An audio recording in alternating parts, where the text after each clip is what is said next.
அஸ்ஸலாமு அலைக்கும் வரஹ்மத்துல்லாஹி வபரகாத்துஹு. அன்பான சொந்தங்களே, ஈது தொழுகை எத்தனை ரக்காயத்து, அதுக்கு முன் அல்லது பின் சுன்னத்து தொழுகை இருக்கா என்கிறது பலருக்கும் சந்தேகம் இருக்கிறது.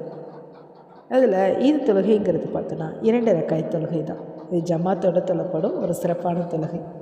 ஈதுல் ஃபித்ராக இருந்தாலும் சரி, ஈதுல் அதுஹாவாக இருந்தாலும் சரி, இரண்டிலும் ஈதுடைய தொழுகை 2 ரக்காயத்து தான். அதற்கு முன் சுன்னத் தொழுகை இருக்கா? ஈது தொழுகைக்கு முன்னாடி மஸ்ஜிதில் தனியாக சுன்னத் தொழுகைலாம் கிடையாது.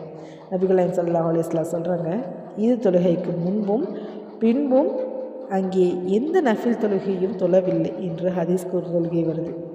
அப்படின்னா வீட்டில் தொழலாமா? ஆம், வீட்டிலிருந்து கிளம்புறதுக்கு முன்னாடி இஷ்ராக் அல்லது பொதுவான நஃபில் தொழுகை தொழலாம். ஆனால் ஈது தொழுகை நடைபெறும் இடத்தில் அதற்கு முன் தனியாக நஃபில் தொழுவது வழக்கம் கிடையாது. ஈத் தொழுகைக்கு பிறகு சுன்னத்து இருக்கா? ஈத் தொழுகைக்கு பிறகும் அங்கே தனியாக சுன்னத்து எதுவும் கிடையாது. ஆனால் வீட்டுக்கு வந்த பிறகு நஃபில் தொழலாம். இதில் ஒரு அழகான ஹிக்மத் இருக்குது. ஈது நாள் அல்லாஹ்வை நினைத்து சந்தோஷப்படுற நாள். அதனால் ஈது தொழுகை தனியாக ஒரு ஸ்பெஷல் தொழுகையாக வைக்கப்பட்டிருக்கு.